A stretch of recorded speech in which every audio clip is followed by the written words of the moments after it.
Hi hello ನಮಸ್ಕಾರ friends, ಹೇಗಿದ್ದೀರಾ? ನಾನು ಚೆನ್ನಾಗಿದ್ದೀನಿ, ನೀವು ಚೆನ್ನಾಗಿದ್ದೀರಾ ಅಂತ ಭಾವಿಸ್ತೀನಿ. ಫ್ರೆಂಡ್ಸ್ ಇವತ್ತು ಗೇರೆ ಬೀಜ ಕಿತ್ಕೊತಾ ಇದ್ದೀನಿ. ಹಾಗೆ ನಾವು ಇದು ಎಲ್ಲಿ ಕೀಳ್ತಾ ಇದ್ದೀನಿ ಅಂತ ನಿಮ್ಗೆ ಗೊತ್ತಿಲ್ಲ ಅಲ್ವಾ. ನಾನು ಬಂದು ನಮ್ಮ ಸೈಟ್ ಹತ್ರ ಗೇರೆ ಮರ ಇದೆ, ಅದನ್ನ ಕಿತ್ಕೊಳೋಕ್ಕೆ ಬಂದಿದ್ದೀನಿ. ಇದಕ್ಕೋಸ್ಕರನೇ ಬಂದೆ, ಗೇರೆ ಬೀಜ ಕಿತ್ಕೊಂಡೋಗಿ ಒಂದು ಗ್ರೇವಿ ಮಾಡೋಣ ಅಂತ. ತುಂಬ ಚೆನ್ನಾಗಿರುತ್ತೆ ಚಪಾತಿಗೆ, ಇಡ್ಲಿಗೆ, ದೋಸೆಗೆ, ಅನ್ನಕ್ಕೆ ಎಲ್ಲನೂ. ರೆಸ್ಟೋರೆಂಟ್ ಸ್ಟೈಲಲ್ಲಿ ಹಸಿ ಗೇರೆ ಬೀಜನ ರೆಸಿಪಿ ಮಾಡ್ತಾಯಿದ್ದೀನಿ. ತುಂಬ ಬಿಸಿಲಿದೆ, ತುಂಬಾ ಬಿಸಿಲಿದೆ. ಬಿಸಿಲಿಗೆ ಗಿಡ ಮರ ಚೆನ್ನಾಗಿ ಕಾಣಿಸ್ತಾ ಇಲ್ಲ ಅಂತ ಅಂದ್ಕೊತೀನಿ. ಕಾಯೆಲ್ಲನೂ ಕಿತ್ಕೊಂಡು ತಿಂದ್ಬಿಟ್ಟಿದ್ದಾರೆ. ಇಲ್ಲೆಲ್ಲ ಮನೆಗಳು ಕಟ್ತಾ ಇದ್ದಾರೆ ಆಲ್ರೆಡಿ. ಕಿತ್ಕೊಂಬಂದಿರೋದಾಗಿದೆ ಫ್ರೆಂಡ್ಸ್. ಇಷ್ಟೆಲ್ಲ 4 ಹಣ್ಣು ಸಿಕ್ಕಿದೆ. ಹಾಗೆಯೇ ಒಂದು ಬಟ್ಲಷ್ಟು ಕಿತ್ಕೊಂಬಂದಿದ್ದೀನಿ. ವಾಶ್ ಮಾಡಿ ಡ್ರೈ ಮಾಡ್ಕೊಂಡಿದ್ದೀನಿ. ಇದನ್ನು ಕ್ಲೀನಾಗಿ ಹಾಲೆಲ್ಲ ಇರುತ್ತೆ ಅಲ್ವಾ ಕಿತ್ತಾಗ, ಅದು ಎಲ್ಲನೂ ಕ್ಲೀನಾಗಿ ವಾಶ್ ಮಾಡಿದ್ದೀನಿ. ಇವಾಗ ಕಟ್ ಮಾಡ್ಕೊಳ್ಳೋಣ ಬನ್ನಿ, ಹೇಗೆ ಕಟ್ ಮಾಡ್ಕೊಳ್ಳೋದು ಅಂತ. ಇದನ್ನ ತುಂಬ ಪ್ರೊಸೀಜರು ಸ್ವಲ್ಪ ಜಾಸ್ತಿನೇ ಇರುತ್ತೆ, ತುಂಬ ಟೇಸ್ಟಾಗಿರುತ್ತೆ. ತುಂಬಾ ಕೈಗೆ ಸ್ವಲ್ಪ ಎಣ್ಣೆ ಹಾಕ್ಕೊಂಡು ಸವರ್ಕೋಬೇಕು. ಅದು ಹಾಲಿರುತ್ತೆ, ಅದು ಎಣ್ಣೆ ಆಗಿ ಆಮೇಲೆ ಕೈಯೆಲ್ಲನೂ ಒಂಥರ ಸ್ಕಿನ್ನೆಲ್ಲ ಬಂದುಬಿಡುತ್ತೆ. ಹಾಗಾಗಿ ಸ್ವಲ್ಪ ಎಣ್ಣೆ ಹಾಕಿ ಸವರ್ಕೋಬೇಕು. ಇದು ಹಸಿ ಕಾಯಿ ಮಾಡೋದ್ರಿಂದ, ಕಟ್ ಮಾಡೋದ್ರಿಂದ. ಚಾಕುವಲ್ಲಿ ಕಟ್ ಮಾಡೋಕ್ಕಾಗಿಲ್ಲ ಅಂತಂದರೆ ಒಂದು ತುರೆಮಣಿ ಇರುತ್ತಲ್ವ, ಕೊಬ್ಬರಿ ತುರಿಯೋದು, ಅದರಲ್ಲಾದ್ರೂ ಮಾಡ್ಕೋಬೋದು. ಆದರೆ ತುಂಬ ಕೇರ್ಫುಲ್ಲಾಗಿ ಮಾಡಬೇಕು. ಇಲ್ಲಾಂದರೆ ಎಣ್ಣೆ ಇರುತ್ತಲ್ಲ ಕೈಯಲ್ಲಿ, ಕೈ ಮೇಲೆ ಬರುತ್ತೆ ಚಾಕು, ಆಮೇಲೆ ಕೈ ಕಟ್ಟಾಗುತ್ತೆ. ಹುಷಾರಾಗಿ ಮಾಡ್ಕೋಬೇಕು ಇದನ್ನು. ನೋಡಿ, ಒಂದು ಕಾಯಿ ಕಟ್ ಮಾಡೋಷ್ಟಲ್ಲ ಸ್ವಲ್ಪ ಲೇಟ್ ಆಗುತ್ತೆ ಇದೆಲ್ಲ ಕಟ್ ಮಾಡೋದ್ರಲ್ಲಿ. ಆದರೆ ಟೇಸ್ಟ್ ತುಂಬ ಚೆನ್ನಾಗಿರುತ್ತೆ. ನಿಧಾನವಾಗಿ ಮಾಡಿಕೊಂಡು ಇದ್ರ ಒಳಗಡೆ ಇರೋದು ಬೀಜದಲ್ಲೂ ಒಂದು ಸ್ಕಿನ್ ಇರುತ್ತೆ, ಅದನ್ನು ಸಹ ತೆಗಿಬೇಕು. ನೋಡಿ, ಈ ಥರ ಕಟ್ ಮಾಡಿಕೊಂಡ್ರೆ ಈ ಥರ ಬರುತ್ತೆ. ಇದರಲ್ಲಿ ಈ ಥರ ಮೇಲ್ಗಡೆ ಇರೋದು ಸಿಪ್ಪೆನ ಸುಲ್ಕೋಬೇಕು. ನಾನೆಲ್ಲ ಒಂದೇ ಸತಿ ಕಟ್ ಮಾಡ್ಕೊಳ್ಳೋಣ ಅಂದ್ಕೊತಾ ಇದ್ದೀನಿ. ಯಾಕೆ ಒಂದೊಂದೇ ತುಂಬ ಲೇಟ್ ಆಗುತ್ತೆ ಇದನ್ನ ಪ್ರೊಸೀಜರ್ ಮಾಡೋದಕ್ಕೆ. ತುಂಬ ಟೇಸ್ಟಾಗಿರುತ್ತೆ. ಅಂದರೆ ಹಸಿ ಗೇರೆ ಬೀಜ ಸಿಕ್ಕಿಲ್ಲ ಅಂದರೆ, ಕ್ಯಾಶ್ಯೂ ಸಿಕ್ಕಿಲ್ಲ ಅಂದರೆ, ನಾವು ಒಣಗಿರೋದನ್ನೇ ಅಂಗಡಿಯಿಂದ ತೊಗೊಬಂದು ಸ್ವಲ್ಪ ನೆನೆಸ್ಬಿಟ್ಟು ಆದ್ರೂ ಮಾಡ್ಕೋಬೋದು ಇದನ್ನು. ಇದು ತುಂಬ ಚೆನ್ನಾಗಿ ತೊಳಿಬೇಕು. ನೋಡಿ, ಇವಾಗ ಅದ್ರಲ್ಲಿ ಕೈಯಲ್ಲಿ ಆಗಿಲ್ಲ ಅಂತೇಳಿ ಇದರಲ್ಲೂ ತೊಗೊಳ್ತಾ ಇದ್ದೀನಿ. ಇದರಲ್ಲಿ ಸ್ವಲ್ಪ ಹೊತ್ತು ಟೈಮ್ ತಗೊಳುತ್ತೆ, ಆದರೆ ಆಮೇಲೆ ಬೇಗ ಕಟ್ ಮಾಡ್ಕೋಬೋದು. ಇವಾಗ ನೋಡಿ, ಒಂದೊಂದೇ ನಿಧಾನವಾಗಿ. ಇದರಲ್ಲೂ ಒಂದು ಸ್ವಲ್ಪ ಭಯ ಆಗುತ್ತೆ ನನಗೆ. ಭಯ ಪಡೋ ಅವಶ್ಯಕತೆ ಏನಿಲ್ಲ, ಆದರೆ ಸ್ವಲ್ಪ ನಿಧಾನವಾಗಿ ಮಾಡಿಕೊಂಡ್ರೆ ಸಾಕು. ಹುಷಾರಾಗಿ ನಾನು ಇವಾಗ ಒಂದು ಕಟ್ ಮಾಡ್ಕೊತಾ ಇದ್ದೀನಿ. ನೋಡಿ, ಅದೇ ಥರನೇ ಮಾಡ್ಕೋಬೇಕು. ಉಲ್ಟಾ ಮಾಡ್ಕೊಂಡ್ರೆ ಅದು ಸ್ಲಿಪ್ ಆಗುತ್ತೆ. ಇದನ್ನು ಸಹ ಕಟ್ ಮಾಡಿ ನೋಡಿ, ಎಲ್ಲ ಒಂದೇ ಸತಿ ಕಟ್ ಮಾಡಿ ಇಟ್ಕೊಂಡಿದ್ದೀನಿ. ಈ ಥರ ಕಟ್ ಮಾಡಿಕೊಂಡ್ರೆ ಬೇಗ ಆಗೋಗುತ್ತೆ. ಒಂದೊಂದೇನೆ ಸಿಪ್ಪೆ ಎಲ್ಲ ಸುಲ್ಕೊಂಡ್ಬಿಟ್ಟು, ಏಕೆಂದರೆ ಒಂದೊಂದೇ ತೆಗೆದು ಒಂದೊಂದೇ ಹಾಕೋದಕ್ಕೆ ತುಂಬ ಲೇಟ್ ಆಗುತ್ತೆ. ನೋಡಿ, ಇವೆಲ್ಲ ಕಟ್ ಮಾಡಿ ಇಟ್ಕೊಂಡಿರೋದಾಗಿದೆ. ಇವಾಗ ಇದರಲ್ಲಿರೋದು ಸಿಪ್ಪೆ ತೆಗಿಬೇಕು, ಮತ್ತೆ ಸಿಪ್ಪೆ ತೆಗಿಬೇಕು. ಇದರಲ್ಲಿ ಕೈ ಮಾತ್ರ ಹುಷಾರು, ಯಾಕೆಂದರೆ ಎಣ್ಣೆ ಸವರ್ಕೊಂಡೇ ಇರಬೇಕು. ನೋಡಿ, ಎಲ್ಲ ಕಟ್ ಮಾಡಿ ಈ ಥರ ಕಪ್ಪಗಾಗ್ಬಿಡುತ್ತೆ. ಕಟ್ ಮಾಡಿದ ತಕ್ಷಣವೇ ಅರಿಶಿನ ನೀರಲ್ಲಿ ಹಾಕಿದ್ರೆ ಕಪ್ಪಗೇನಾಗಲ್ಲ. ಹಸಿ ಗೇರೆ ಬೀಜ ಯಾವಾಗಲೂ ಸಿಗೋದಿಲ್ಲ, ಸೀಸನಲ್ಲಿ ಸಿಗುತ್ತೆ. ಸೀಸನಲ್ಲಿ ತಂದು ಈ ಥರ ಮಾಡಿಕೊಂಡ್ರೆ ಫ್ರೈ ಮಾಡ್ಕೋಬೋದು ಇದರಲ್ಲಿ. ಹಾಗೆಯೇ ಒಂದು ಆಯಿಲೆಲ್ಲ ಹಾಕಿ ಫ್ರೈ ಮಾಡಿಕೊಂಡ್ರೆ ತುಂಬ ಚಟ್ಪಟ ಅಂತ ಇರುತ್ತೆ. ನೋಡಿ, ಎಲ್ಲ ಕಟ್ ಮಾಡಿ ಸಿಪ್ಪೆ ತೊಗೊಂಡು ಇಟ್ಕೊಂಡು 5-6 ಸತಿ ವಾಶ್ ಮಾಡಿ ಇಟ್ಕೊಂಡಿದ್ದೀನಿ ಇದನ್ನ ಆಲ್ರೆಡಿ ನಾನು. ಎಲ್ಲನೂ ನೋಡಿ ಕ್ಲೀನಾಗಿದೆ. ನೋಡಿ, ಹಸಿದು ಒಂದು ಸ್ವಲ್ಪ ನಾಲ್ಗೆನ ತುರಿ ಆಗುತ್ತೆ. ಇವಾಗ ಎಲ್ಲನೂ ಫ್ರೈ ಮಾಡಿಕೊಂಡು ಏನೇನು ಬೇಕು ಮಸಾಲೆ ಎಲ್ಲ ನೋಡ್ಕೊಳ್ಳೋಣ ಬನ್ನಿ. ಕಡಾಯಿ ಇಟ್ಕೊಂಡಿದ್ದೀನಿ ಸ್ಟವ್ ಮೇಲೆ. ಇವಾಗ 1-2 ಟೀ ಸ್ಪೂನಷ್ಟು ಎಣ್ಣೆ ಹಾಕ್ಕೊಳ್ತಾ ಇದ್ದೀನಿ ನಾನು, ಎಲ್ಲ ಮಸಾಲೆ ಎಲ್ಲ ಹುರ್ಕೊಳ್ಳೋದಕ್ಕೋಸ್ಕರ. ಮಸಾಲೆ ತುಂಬ ಈಸಿ ಇದೆ ಇದು. ಮಸಾಲೆ ಏನು ಜಾಸ್ತಿ ಮಸಾಲೆನ ಹಾಕೋದು ಅವಶ್ಯಕತೆ ಏನಿಲ್ಲ. ಇದಕ್ಕೆ ಚಕ್ಕೆ, ಲವಂಗ, ಒಂದು ಸ್ವಲ್ಪ ಎಲ್ಲನೂ. ಗ್ರೇವಿ ಮಾತ್ರ ಸೂಪರಾಗಿ ಬರುತ್ತೆ. ಇವಾಗ ಒಂದು ಅರ್ಧ ಇಂಚಷ್ಟು ಚಕ್ಕೆ ಹಾಕ್ಕೊಳ್ತಾ ಇದ್ದೀನಿ. ಹಾಗೆಯೇ ಒಂದು 4 ಲವಂಗ ಹಾಕ್ಕೊಳ್ತಾ ಇದ್ದೀನಿ. ಹಾಗೆಯೇ 2 ಏಲಕ್ಕಿ ಹಾಕ್ಕೊಳ್ತಾ ಇದ್ದೀನಿ. ನಿಮಗೆ ಶುಂಠಿ ಅರ್ಧ ಇಂಚು, ಶುಂಠಿ ನಿಮ್ಗೆ ಬೇಡ ಅಂದರೆ ಸ್ಕಿಪ್ ಮಾಡ್ಕೊಳ್ಳಿ, ಇಲ್ಲ ನಾನು ಹಾಕ್ಕೊಳ್ತಾ ಇದ್ದೀನಿ. ಹಸಿಮೆಣ್ಸಿನ್ಕಾಯಿ, ಬೆಳ್ಳುಳ್ಳಿ ಹಾಕ್ಕೊಳ್ತಾ ಇದ್ದೀನಿ. ನೋಡಿ, ಬೆಳ್ಳುಳ್ಳಿ ಒಂದು 10 ಹಾಕ್ಕೊಳ್ಳಿ.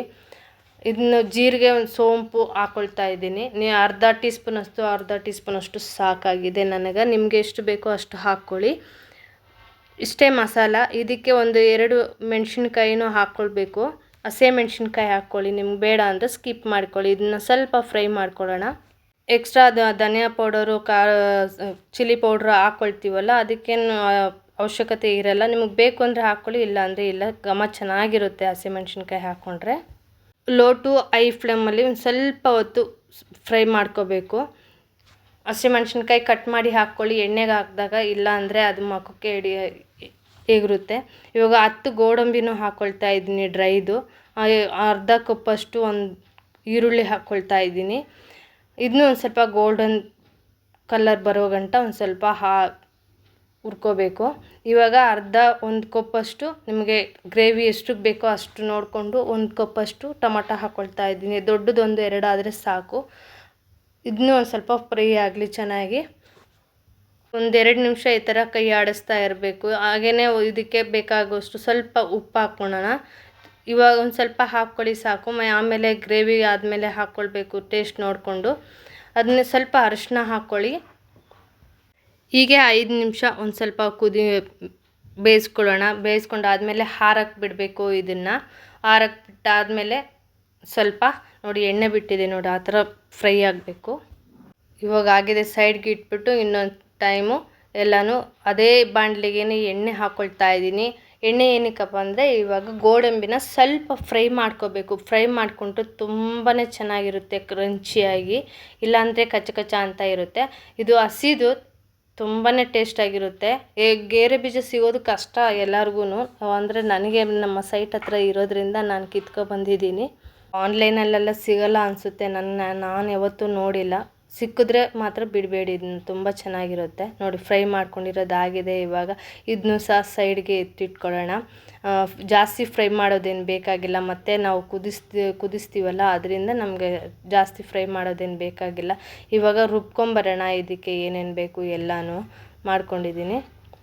ಮಿಕ್ಸಿಗೆ ಹಾಕ್ಕೊಂಡು ರುಬ್ಕೊಂಬರೋಣ. ಈಗ ಬಿಸಿ ಇರೋವಾಗ ಮಿಕ್ಸಿಗೆ ಹಾಕೋದು ಬೇಡ, ಏಕೆಂದರೆ ಅದು ಮಿಕ್ಸಿ ಜಾಮ್ ಹೋಗುತ್ತೆ. ಮಿಕ್ಸಿಗೆ ತುಂಬ ತಣ್ಣಗಾದ್ಮೇಲೆ ಹಾಕ್ಕೊಳ್ಳೋಣ. ಇವಾಗ ಮಿಕ್ಸಿಗೆ ಹಾಕ್ಕೊಂಬಂದಿರೋದಾಗಿದೆ. ಆದಷ್ಟು ನುಣ್ಣಗೆ ಹಾಕ್ಕೊಳ್ಳಿ, ಚೆನ್ನಾಗಿ ನುಣ್ಣಗಾದರೆ ಚೆನ್ನಾಗಿರುತ್ತೆ. ಈಗ ಕಡಾಯಿ ಇಟ್ಕೊಳ್ಳೋಣ.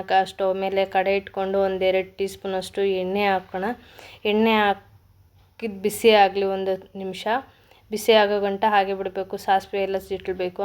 ಆಮೇಲೆ ಕರ್ಬೇವಿನ ಸೊಪ್ಪು ನೋಡಿ, ನಮ್ಮ ಗಿಡದಲ್ಲಿ ಕಿತ್ಕೊಂಬಂದಿದ್ದೀನಿ ನಾವು ಫ್ರೆಶ್ ಆಗಿ. ನಮ್ಮ ಗಿಡದ್ದೇನೆ ತುಂಬ ಸ್ಮೆಲ್ಲಿದೆ, ತುಂಬ ಚೆನ್ನಾಗಿದೆ. ಇವಾಗ ಕರ್ಬೇವಿನ ಸೊಪ್ಪು ಎಣ್ಣೆಗೆ ಹಾಕ್ಬಿಟ್ಟು ರುಬ್ಕೊಂಬಂದಿರೋ ಅಂಥ ಮಸಾಲೆನೂ ಸರಿ ಇದನ್ನೇ ಹಾಕ್ಕೊಳ್ಳೋಣ. ಇದು ಜಾಸ್ತಿ ಫ್ರೈ ಮಾಡೋದೇನು ಬೇಕಿಲ್ಲ, ಆದರೆ ಫ್ರೈ ಮಾಡಿರೋದ್ರಿಂದ ಎಣ್ಣೆ ಬಿಡೋಕ್ಕಂಟ ಫ್ರೈ ಮಾಡಿಕೊಂಡ್ರೆ ಸಾಕು.